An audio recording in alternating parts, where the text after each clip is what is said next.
sebentar saya memandu pemirsa Kompas TV, Bung Martin, Anda juga bahwa saat ini kami menerima gambar dari PN Jaksel, kedatangan saya menduga dengan hadirnya pasukan BRIMOB yang cukup lengkap, kendaraan taktis dari BRIMOB ini adalah kedatangan di PN Jaksel dari terdakwa Ferdy Sambo yang sebentar lagi akan menuju ke tempat transit sebelum sidang nanti dimulai.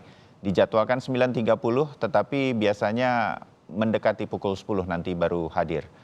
Bu Martin, sedikit saja, mengapa Anda mengatakan bahwa Putri Chandrawati ini satu level harusnya dengan Ferdy Sambo dalam kasus pembunuhan berencana Joshua? Bu Martin, analisa. Jadi gini, makanya gini, ada beberapa ahli hukum yang mengatakan kalau mau melihat kesalahan dari Putri itu lihatlah pasal 55 ayat 1 ke 1. Apa itu turut serta ataupun melakukan ataupun yang memerintah gitu ya. Nah, ini menurut saya pemahamannya keliru. Ya, kenapa keliru? Karena kan primernya adalah pasal 340. Jadi yang dilihat itu adalah yang paling tepat ya, selain subjek hukumnya, naturally itu ya, barang siapa yang dilihat itu adalah dengan sengaja dan dengan rencana terlebih dahulu. Siapa yang pertama kali memiliki niat jahat, siapa yang pertama kali membuat suatu perencanaan, itulah pelaku utama. Nah, dalam hal ini kan banyak yang bilang Richard Eliezer itu pelaku utama. Menurut saya keliru. Kenapa keliru?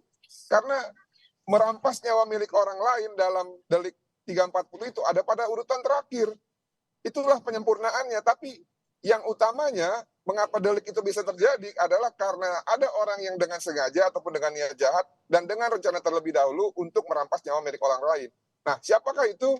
Menurut pembuktian dari jaksa penuntut umum, dialah Putri Chandrawati dan Ferdy Sambo. Jadi tidak akan ada peristiwa ini kalau tidak ada niat jahat dan juga rencana dari Putri Chandrawati dan Ferdy Sambo untuk menghabisi nyawa milik Joshua. Eliezer itu hanya sebagai pelengkap saja. Nah, oleh karena itu ya, berkali-kali saya ulang-ulang bahwa kita ini kalau melihat sesuatu harus dengan kejernihan hati dan juga kejernihan pemikiran untuk membaca suatu ketentuan hukum. Kalau kita membaca suatu ketentuan hukum, kita cocok-cocokkan dengan teori kasus untuk menguntungkan orang gitu ya, itulah yang membuat hukum ini menjadi hukum yang buruk. Pernah ada kata-kata dari salah satu ini ya, kutipan dari senior kita juga, ahli kriminolog, yang mengatakan bahwa hukum pidana itu hukum yang jelek ya. Apabila ya dipegang sama orang yang jelek, maka hancurlah hukum itu.